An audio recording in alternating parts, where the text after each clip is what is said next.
엘피스가 연주를 하면 가사는 앞에 나오고 가사를 읊조리게 됩니다. 은혜롭게 연주해 주셔서 고맙습니다. 우리 박수로 격려하겠습니다. 잠시 기도하고 하나님 말씀 듣습니다. 은혜로우신 주님, 이 시간 말씀하여 주옵소서. 말씀 들을 때에 성령님께서 우리의 심령 속에 약동하여 주옵소서. 예수님 이름으로 기도합니다. 아멘. 오늘 2부 예배 나오신 모든 분들 하나님의 은혜 가득하기를 축복합니다. 우리를 사람들이 기독교인이라 부릅니다. 기독이란 말은 그리스도를 한자말로 이야기한 겁니다. 그래서 이렇게 표현하는 게 더 나을 것 같습니다. 자, 저를 따라서 하세요. 우리는 그리스도인입니다. 예수 그리스도를 마음에 품고 사는 사람들, 예수 그리스도의 사람들. 그래서 우리가 예수님에 대해서 알기를 원하는데 어떤 식으로 알면 되겠나? 우리가 사람 어떻게 압니까? 그 사람이 말하는 것 보고 판단을 해요. 그 사람이 어떤 행동을 하느냐? 그거 가지고 그 사람이 어떤 사람인지 압니다. 그리고 그분이 무엇을 보느냐? 관심사를 눈여겨보면 그분이 어떤 사람인지 알게 됩니다. 그 관심사에 대하는 태도가 어떤지, 그리고 그런 걸 어떻게 평가하는지 얘기도 하고 보기도 하다 보면 그분이 어떤 분인지 우리가 알게 됩니다. 예수님도 비슷합니다. 예수님께서 뭐에 관심이 많으신지, 예수님은 어떻게 말씀하시는지, 예수님은 어떻게 행동하시는지, 뭘 중요하게 보시는지, 그런 거 보면 예수님이 어떤 분인지 알게 되는 것이죠. 그래서 예수님이 어떤 분인지 그림처럼 묘사해 놓은 복음서가 4개나 있습니다. 여러분들도 아시는 대로 마태, 마가, 누가, 요한. 특별히 마가복음은 원복음이라 그래가지고 마가복음이 맨 처음에 쓰여진 복음서, 그리고 그 마가복음을 토대로 마태복음과 누가복음을 기록했기 때문에 예수님의 생생한 예수님의 모습이 거기에 잘 나와 있습니다. 그래서 마가복음을 보면서 예수님이 어떤 분인지를 알게 되는데, 예수님이 어떤 분인지를 알기 위해서 예수님의 대척점에 있는 예수님의 대적들도 좀 알아야 될 필요가 있습니다. 예수님께서 3년 반 동안 공생애 사역하시면서 편안한 자리에서 사역하신 게 아닙니다. 예수님께서 사역 초기에 성전 청결 사건을 일으키셨습니다. 사역 초기라고 2번 하셨습니다. 사역 초기 한 번, 사역 말기 한 번. 한 번이라고 생각하시는 분들은 성경을 깊숙하게 읽지 않으셔서 그렇습니다. 2번 예수님께서 성전 청결 사건 일으키셨고, 그 처음에 성전 청결 사건을 일으키신 다음에 예수님께서 그야말로 전 이스라엘 사람들이 눈여겨보는 전국적인 인물이 되셨습니다. 사두개인, 대제사장, 바리새인 그룹에서는 듣도 보도 못한 잡사람, 듣보잡이 나타나가지고 백성들의 신망을 얻고 백성들한테 인기를 끄니까 그야말로 요주의하는 그러한 인물이 되신 거죠. 그래서 3년 반 동안 예수님이 사역하는 동안 편안하지 않으셨습니다. 사두개인들, 대제사장들, 바리새인들이 사람들을 보내가지고 예수님의 꼬투리를 잡으려고 계속해서 애썼습니다. 그리고 예수님의 제자들이 실수라도 하면 예수님의 제자들을 물어뜯으면서 예수님 또 한꺼번에 보내려고 애를 썼습니다. 그래서 예수님께서 늘 사두개인, 바리새인들, 서기관들, 대제사장 그룹에 시달리셨는데, 특별히 예수님께서 대척점에서 누굴 눈여겨보셨냐 그러면 바리새인들을 눈여겨보셨습니다. 왜냐 그러면 그때 당시에 대중들은, 사두개인, 대제사장들은 안중에 없었습니다.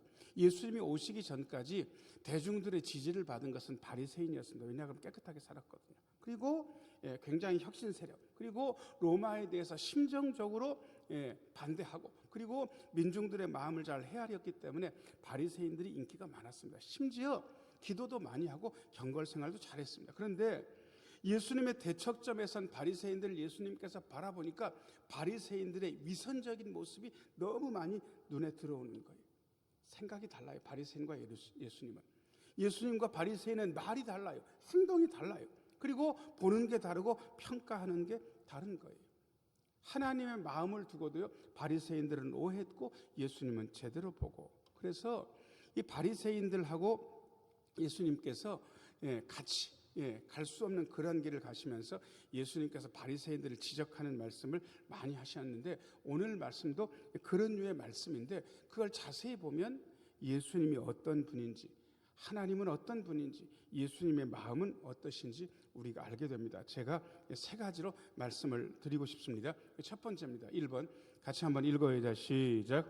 예수님께서 삼가라고 하신 것들. 38절 말씀, 38절 39절 같이 읽어야죠. 시작. 예수께서 가르치실 때 이르시되 긴 옷을 입고 다니는 것과 시장에서 문안 받는 것과 회당의 높은 자리와 잔치의 윗자리를 원하는 서기관들을 삼가라. 언뜻 보면 서기관들을 얘기하는 것 같지만 서기관들의 출신 성분은 대부분 바리새인이었습니다. 그러니까 바리새인들을 지적하시는데, 이 바리새인들이 어떻게 움직였는가? 38절 말씀 보시면 세 번째 줄 같이 한번 읽겠습니다. 시작. 긴 옷을 입고 다니는 것과, 여러분 패션 때문에 긴 옷 입는 게 아닙니다. 모세 율법에 따르면 긴 옷 이 끝에 술 같은 걸 달게 되어 있습니다. 그리고 그 술에 뭔가를 매달아 놓습니다. 그게 뭐냐 그러면 하나님 말씀을 적은 거. 그걸 보면서 하나님 말씀, 특별히 쇠마의 말씀, 들으라 이스라엘아, 우리 하나님 여호와는 유일한 주시니 너는 마음을 다하고 목숨을 다하고 힘을 다해 뜻을 다하여 주 너희 하나님을 사랑하라. 뭐 이런 말씀들을 계속해서 사람들이 암송도 하고 외우고 다녔던 거예요. 여러분 왜 긴 옷 입는지 아세요? 사람들이 알아봐 주니까. 야, 저 양반 그렇게 믿음에 신경 쓰는 양반이네. 긴 옷 다니면서 자랑하고 싶은 거예요. 그 다음에 맨 밑에 줄 같이 한번 읽어야죠. 시작.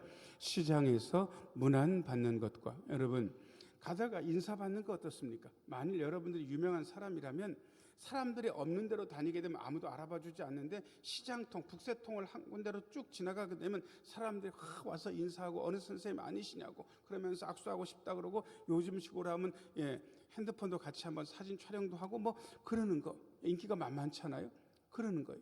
심지어 랍비, 서기관, 바리새인들은 일부러 그 동네에서 유명한 인사기 때문에 사람들 없는 데로 다니는 것이 아니라 인사 받으려고 사람들 많은 데로 돌아다니는 거예요. 나 이만큼 인정받고 있다. 여러분, 사람이 인정받고 싶어하는 것 자체가 잘못된 것은 아닙니다. 그런데 여러분, 인정받는 게 목적이라면 그것은 삶이 피곤해질 가능성이 있습니다. 인정은 어떻게 받는 거냐 그러면 열심히 자기의 삶을 살아요. 그래서 그 결과로 사람이 인정해주면 좋고, 사람들이 인정 안 해주면 어떻게 하면 됩니까? 인정 안 해주면 1번 서운해한다, 2번 그러려니 한다. 1번과 2번 중에 어느 게 정답입니까? 2번이 정답이잖아요. 그런데 희한하게 사람들이 인정 안 해주면 서운한 거예요. 그리고 인정받기 위해서 움직여요. 목적과 결과를 헷갈리고 살기 시작하면 그건 제대로 사는 게 아닙니다. 교회에서도요, 열심히 일하고 그다음에 열심히 신앙생활해서 사람들이 인정해주면 좋아요. 나쁘다고 어떻게 얘기하겠습니까? 그런데 어떤 분이 인정받기 위해서 움직이는 순간 그분은 제대로 하는 게 아닙니다. 여러분, 그건 어떻게 할 수 있냐 그러면요, 인정받으면 기분 좋아요. 근데 인정을 못 받으면 어떤 사람은 서운하고 섭섭한 거예요. 그런데 목적이 제대로 된 분들은 서운하고 섭섭하다고 안 그러고요, 그러려니 하는 거예요. 그것 때문에 서운해하거나 섭섭해하지 않아요. 근데 인정받지 못한 것을 서운해하고 섭섭해하면 그분의 마음속에 뭐가 도사리고 있는지 다시 한번 생각해 봐야 되는 거 아니겠습니까? 예수님께서 이 지점에서 바리새인과 서기관들을 지적하신 겁니다. 39절 말씀, 39절. 이분들이 실수하는 게 있는데 같이 한 번만 더 읽어야죠. 시작. 회당의 높은 자리와 잔치의 윗자리를 원하는 서기관들을 삼가라. 지역 행사라도 참여해 보신 적이 있습니까? 저는 뭐 이것저것 참석해 본 적이 있는데 거기요, 앞자리는 아무나 앉는 자리가 아닙니다. 거기 보면 스티커 같은 게 다 붙여 있습니다. 시장님, 시의장님, 그 다음에 뭐 국회의원 자리 다 있고요. 저희처럼 어중간하게 초대받는 사람은 두 번째나 세 번째 줄에 그렇게 앉아 있는 거예요. 그걸 어기고 눈치 없이 거기 가운데에 떡 하고 버티고 앉아 있다가 거기 스티커의 주인공이 오게 되면 거기 앉아 있던 분들은 어떻게 해야 됩니까? 그냥 있어도 되겠습니까? 딴 데로 가야 되겠습니까? 딴 데로 가는 거예요. 그런 거 하지 말라고, 그 짓 좀 하지 말라고 예수님께서 삼가라고 이야기하고 계십니다. 자, 그 다음에 40절 말씀 읽어보겠어요. 뭘 또 삼가라고 하셨는지 40절 맨 첫 번째 줄만 같이 한번 읽겠습니다. 시작. 그들은 과부의 가산을 삼키며. 서기관들이 그랬다는 게 무슨 얘기인지 아세요? 옛날에는 문맹률이 반 이상이 넘었습니다. 요즘은 한글을 못 깨치는 분들이 거의 없는데, 예전에는 글씨 쓰는 분들이 전체 인구의 유대 땅에도요 30%가 안 될 정도였다고 합니다. 글씨를 쓸 수 아는 분들. 그러니까 서기관들이 귀했던 이유는 딸 그다음에 아들한테 편지를 보낼 때 서기관한테 아니가지고 편지를 써달라 그러는 거예요. 그리고 법률적인 서류는 말할 것도 없고, 누구한테 돈 빌렸는데 언제 받아야 되는 이런 서류까지도 다 서기관들이 작성해야 있습니다. 여러분, 그런데 그 서기관들이 그거를 작성하면서 세상에 중간에 이 서류를 조작해가지고 과부의 가산을 삼킨 일들이 비일비재했다는 것입니다. 여러분, 구약 성경을 읽어보시면 어떤 분들을 하나님께서 특별히 약자이기 때문에 보살피신다고 하는 분들이 있는데, 여러분 기억나는 대로 지금 과부는 한 분 나왔고, 하나님께서 특별히 나는 누구의 아버지다라고 하신 게 있는데 누구를 보살피십니까? 고아, 맞아요. 고아의 아버지, 과부의 남편. 그 다음에 또 하나, 누구를 보살피신 하나님? 본토인 아니라 나그네.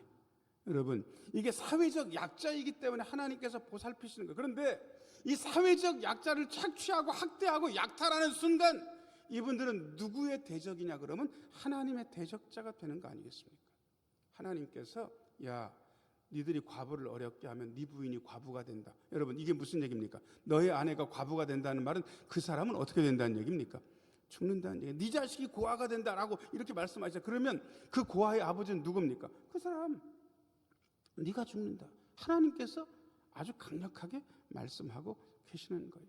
이렇게 하면 안 된다. 그런데 서기관들이 세상에 자신의 사회적 지위와 지식을 이용해서 그런 적이 많았다는 겁니다. 그거 하지 말라고. 40절 다시 한번 비춰줘 보세요. 거기 두 번째 줄 같이 한번 읽어보겠습니다. 시작. 외식으로 길게 기도하는 자니. 여러분, 일단 여러분들이 오해하시면 안 되는 게 있습니다. 짧게 기도하는 거랑 개인 기도를 하는데 길게 기도하는 거랑 어느 게 낫습니까? 짧게 하는 게 낫습니까? 길게 하는 게 낫습니까? 길게 하는 게 낫죠. 아니, 너무 짧으면 역사가 안 일어나요. 아니, 어느 정도 시간은 있어야지. 제가요, 저희 아버지가 개척교회 할 때 제가 사법시험 떨어지고 한 4, 5년을 자벽부 생활을 했잖아요. 얼마나 피곤해요. 그런데도 저희 어머니가요, 저를 틀틀틀틀 볶아요. 왜 그러냐 그러면 자식이 6인데 아무도 새벽 예배를 안 깨우는데, 자식들은. 근데 저만 유독 깨워가지고 새벽 예배를 드리라고 하는 거예요. 물론 제가 잘 들었어요. 그런데 여러분들도 아시지만 새벽 기도의 시간이 한 25분쯤 되잖아요. 뭐 20분이나 25분 되는데 주기도문 하고 끝나면 저는 기도를 짧게 하는 방법을 알아요. 하나님, 우리 가족들 보호해 주시고, 우리 아버지 개척해서 고생하고 있는데, 그때 교회 이름이 생명샘 교회였거든요. 생명샘 교회를 붙들어 주시고, 교인들을 붙들어 주시고, 우리나라를 평안케 하시고, 오늘 하나님 복을 듬뿍 주셔서 잘 살게 해 주옵소서. 제가 몇 분 기도했습니까? 1분쯤 했을까요? 그러면 잽싸게 들어가가지고 출근 전에 잠잘 수가 있단 말이에요. 여러분, 그렇게 해가지고 한참을 지냈는데 어느 날 딱 그 기도를 마치고 들어가는 순간에 저희 어머니가 저를 딱 붙들더니 제 등짝을 스매싱을 착 하면서 뭐라고 얘기하냐면, 이놈의 새끼야. 정확하게 얘기한 겁니다. 이놈의 새끼야. 네 할머니 살아계시고 네 여동생이 5이고 아버지 어려운 목회하고 있고 그 교인들 몇 명 안 되는데 이름 불러가면서 기도하면 15분이라도 기도하겠다. 그러면서 제 등짝을 또 한 번 더 착 하고 때리는 거예요. 제가 얼마나 열받았는지. 엄마, 그런 소리 하지 마라. 내 나이에 새벽 기도하는 청년은 이뜰 하노. 나를 괴롭히지 말고 제발 나 잠 좀 자게 해줘. 그러면서도 그날은 15분도 기도하고 20분도 기도하고 그랬습니다. 여러분, 어떤 때는 시간 들여서 길게 기도하는 게 맞아요. 그게 맞잖아요. 그런데 여러분, 어떤 분이 기도하는데 남한테 보이기 위해서, 그 40절 말씀 비춰줘 보세요. 외식으로 길게 기도한다는 말, 이분의 기도를 길게 하는 목적은 하나님 들으라고 하는 게 아니에요. 남들이 저 양반 기도 많이 하네, 그 소리 들으려고 목적이 잘못된 거예요. 이건 아니죠. 기도라는 게 누구한테 하는 겁니까? 누구한테 마음을 아뢰는 거 아닙니까? 하나님께 하는 거 아니겠습니까? 그런데 이분은 보이려고 하는 생각밖에 없다면 이분의 길게 기도하는 거는 잘못된 겁니다. 그것은 외식이고 그것은 판결받아야 할 죄악이라고 말씀하고 계십니다. 서기관들이 이런 짓거리, 바리새인들인 서기관들이 이런 짓거리를 하는 거예요. 예수님 그런 거 하지 마라, 삼가라고 말씀하십니다. 자, 저를 따라서 하세요. 예수님께서 삼가라고 하신 것들은 안 하면 됩니다. 안 하면 되는 거죠. 자, 그 다음에 두 번째, 같이 한번 읽어야죠. 시작. 예수님께서 눈여겨보신 것들, 41절 말씀, 41절 같이 한번 읽겠습니다. 시작. 예수께서 헌금함을 대하여 앉으사 무리가 어떻게 헌금함에 돈 넣는가를 보실새 여러 부자는 많이 넣는데. 제가 이걸 한 번 더 읽을 테니까, 제가 요즘 시력이 좀 그래서 잘못 읽을 수도 있어요. 제가 잘 읽는지 잘못 읽는지 한번 드러나 보셔요. 예수께서 헌금함을 대하여 앉으사 무리가 얼마나 헌금함에 돈 넣는가를 보실새 여러 부자는 많이 넣는데. 여러분, 제가 잘 읽었습니까? 잘못 읽었습니까? 어디가 잘못됐습니까? 제가 어떻게라고 안 읽었어요? 뭐라고 읽었습니까? 저는 얼마나 헌금함에 돈 넣는가 보셨다. 예수님이 그러지 않으셨어요. 예수님께서 보시긴 보셨는데 얼마나 넣는가는 신경 안 쓰셨어요. 어떻게 넣는가를 보고 계셨어요. 자, 일단 예수님께서 보신다는 것을 여러분들이 신경을 좀 쓰셔야 됩니다. 어렸을 때 저는 많이 부르진 않았는데 어른들이 부르는 거 들은 적은 있어요. 내 몸이 하는 것을 조심해, 내 몸이 하는 것을 조심해, 우리 하늘아버지 지켜보고 계시니 내 몸이 하는 것을 조심해, 내 눈이 보는 것을 조심해, 내 눈이 보는 것을 조심해, 우리 하늘아버지 지켜보고 계시니 내 눈이 보는 것을 조심해. 앞에는 많아요. 내 귀가 듣는 것을 조심해, 뭐 이것도 있고요. 아무튼 뭐 막 붙여가지고 했어요. 근데 뒤쪽에 우리 하늘아버지 지켜보고 계시니, 우리 하늘아버지 뭐하고 계신다고요? 지켜보고 계신다고. 하늘아버지가 지켜보고 계신다고. 어떻게 헌금함에 돈 넣는가? 어떤 사람들은 많이 넣었을 거예요. 거들먹거리면서 넣었을 거예요. 야, 나 이만큼 해. 니들은 이거 못하지. 나 이거 나한테도 굉장히 부담스러운 액수야. 나 많이 해. 이렇게 하고 있었던 걸 보신 거예요. 여러분, 자세에서 드러나오는 마음, 그거 중요한 거 아니겠습니까? 여러분, 이거랑 관련된 본문이 있습니다. 누가복음 17장 34절. 아마 화면에 나올 겁니다. 누가복음 17장 34절 같이 한번 읽어야죠. 시작. 내가 너희에게 이르노니 그 밤에 둘이 한 자리에 누워 있음에 하나는 데려감을 얻고 하나는 버려둠을 당할 것이요. 여러분, 자, 둘이 한 자리에 밤에 누워 있으니까 뭐 하려고 누워 있는 겁니까? 잘라고. 그런데 똑같은 자리에서 똑같이 자는데 한 사람은 데려가고 한 사람은 버려두는 거예요. 왜? 이건 자는 자세 때문에 그런가? 하나님은 모로 자는 건 싫어하시고 똑바로 누워 자는 사람만 데려가시나? 이렇게 말씀을 보는 분들은 없으시길 바래요. 그거는 말도 안 되는 얘기. 여러분, 이 말은 무슨 얘기냐? 그럼 자는 게 문제가 아니라 그날 낮에 어떤 일이 있었는지, 그분은 낮에 어떻게 시간을 보냈는지, 그걸 하나님께서 보고 계십니다. 여러분, 우리가 깨어있을 때 똑같이 기도하고 똑같이 예배드리는 것 같지만 삶에서 우리는 어떻게 행동하느냐? 이분이 똑같이 한 자리에서 자지만 그날 낮에 이분들은 어떻게 시간을 보냈을까? 어떤 분들은 하나님의 마음에 들었고 어떤 분은 마음에 안 들었어요. 마음에 들면 데려가시고 마음에 안 들면 버려두시는 거예요. 그 시간을 어떻게 보내는가? 35절 말씀, 35절, 이건 더 기가 막혀요. 35절, 두 여자가, 자 시작. 두 여자가 함께 맷돌을 갈고 있음에 하나는 데려감을 얻고 하나는 버려둠을 당할 것이니라. 그 맷돌 위에 꽂아 넣는 그 나무를 뭐라 그럽니까? 어처구니 맞아요? 네. 그냥 보통 맷돌은 혼자 돌려도 되는데 두 여자분이 맷돌 어처구니를 같이 잡고 이렇게 돌려요. 이렇게 돌리는데 여러분, 자, 만일 콩을 갈아가지고 두부를 만든다고 했을 경우에 한 분은 이야, 이놈아가 요즘 마트에 가면 맛있는 두부가 성분 좋은 게 얼마나 많은데 이놈의 걸 갈아가지고 두부를 하려고 그러면 얼마나 힘드냐, 있는 대로 불평을 하면서 돌리고 있고, 또 한 분은 아이고 오죽했으면 옛날식으로 먹고 싶은가 보다, 이 인간이 먹고 싶다고 그러니까 내가 기쁘게 만들어줘야지 하면서 웃으면서 돌리는 분들도 있을 텐데, 여러분이 하나님 같으면 누구를 데리고 가시겠냐고. 자세. 똑같은 일을 해도 자세. 저희 집사람이 저한테 가사 노동을 분담을 시킵니다. 별거 하는 건 아닙니다. 뭐 쓰레기 버리는 거 하고 그다음에 안방을 청소기로 밀라고 하는데 청소기로 안방을 미는 방법은 두 가지가 있습니다. 제가 확실히 알아요. 대충 하는 방법이 있습니다. 어떤 날은 제가 뭐 딴 거 하고 싶은데 시키니까 귀찮잖아요. 그러니까 청소기를 코드에다 꽂고 딱 올린 다음에 이렇게. 근데 이렇게 하면 청소기가 잘 안 돼요. 왜냐하면 천천히 해야 이게 먼지를 빨아들이잖아요. 또 저희 집사람이 저를 청소시킨 다음에 검사를 해요. 머리카락이 잘 안 빨렸더나 당신 막 밀었지. 막 밀었으니까 안 들어갔겠죠. 그래서 또 시범을 보여. 시범을 보이는데도 제가 알고는 있어요. 또 어떤 날은 기분이 좋으면 천천히 이렇게 하는 거예요. 여러분, 대충 하면 하나님이 안 데려가셔. 여러분, 삶을 대충 사면 안 되는 거 아니겠습니까? 믿음 생활 대충 하면 안 되는 거 아니겠습니까? 예수님께서 눈여겨보고 계시니까. 우리 하늘 아버지 지켜보고 계시니, 그 다음은 여러분들이 만드셔도 됩니다. 여러분, 예수님께서 눈여겨보시는 것들 내가 점검해야 되는 거죠. 자, 그 다음에 세 번째입니다. 세 번째.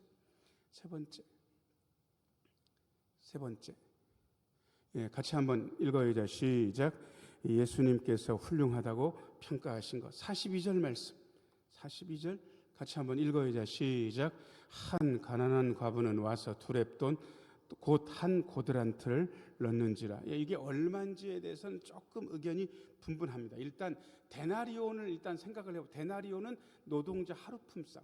요즘 일부 예배 시간에 요즘 막일꾼이 하루 왼종일 노가다판에서 일하면 얼마 받아 그러니까 15만 원 받는다고 대충 그러더라고요. 그런데 옛날 당시에 그 하루 노동자 품삯을 곡식 가지고 계산을 해보니까 얼마를 받았냐 그러면 18,000원이나 17,000원쯤 됐대요. 자, 그걸 그거를 한 고드란트가 어느 정도냐 그러면 64분의 1 데나리온이에요. 그러니까 노동자 하루 품삯을 그냥 계산하기 좋게 2만 원으로 따지게 되면 2만 원을 64조각 내가지고 일이 한 고드란트인 거예요. 64분의 1이. 그럼 계산해 보세요. 얼마 정도 되나? 2만 원으로 계산하고 64분의 1이 얼마 정도 되냐고.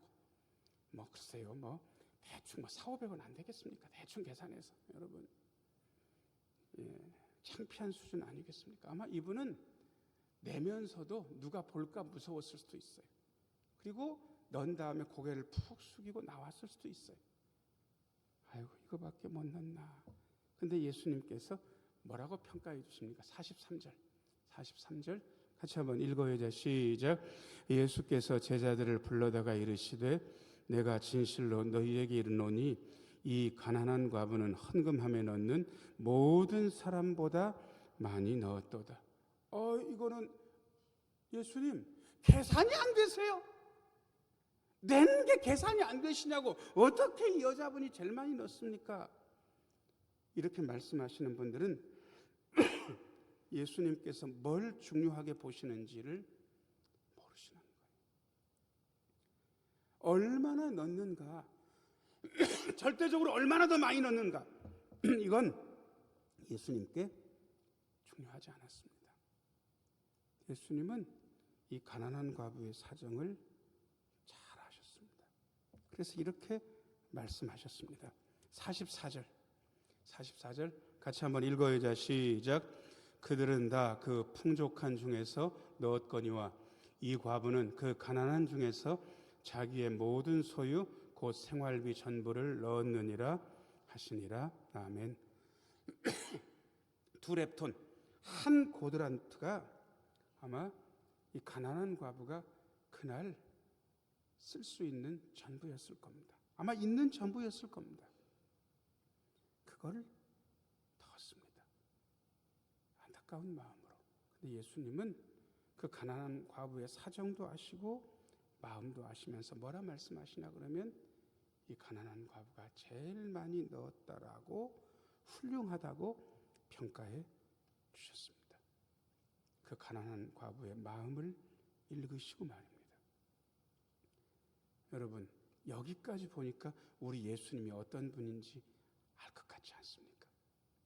우리 예수님이 이렇게 평가하시는 거 보니까 우리 예수님이 어떤 분이신지 여러분 이런 예수님이라면 믿을만 하지 않겠습니까? 사랑하는 여러분, 그래서 저는 오늘 설교하면서 그냥 딱 3가지 문장으로 이렇게 했으면 좋겠다고 여러분들에게 말씀드리고 싶습니다. 유립쌤 그 3가지 문장 있는데 1번부터 같이 한번 읽어야죠. 시작. 예수님께서 삼가라고 하신 것을 삼갑시다. 안 하면 됩니다. 자, 2번 같이 한번 읽겠습니다. 시작. 예수님께서 눈여겨보신 것을 점검합시다. 보고 계시니까. 그 다음에 3번 같이 한번 읽어야죠. 시작. 예수님께서 훌륭하다고 평가하신 것을 실천합시다. 여러분, 우리가 예수님의 어떠하심을 맛보았습니다. 예수님이 어떻게 평가하시는지 우리가 들었습니다. 주님 삼가라고 하신 거 안 하고 눈여겨보시는 거 점검하고 훌륭하다고 평가하신 거 실천하시면서 예수님의 마음을 읽고 예수님의 사람으로 살아가시는 우리 모두가 되기를 예수님의 이름으로 축원합니다. 은혜로우신 아버지 하나님, 예수님께서 삼가라고 하신 거 삼가게 하여 주옵소서. 우리 예수님께서 눈여겨보시는 것 점검하게 하여 주옵소서. 예수님께서 훌륭하다고 평가하신 것 그렇게 실천하는 우리 모두가 되게 하여 주옵소서. 예수님 이름으로 기도합니다. 아멘.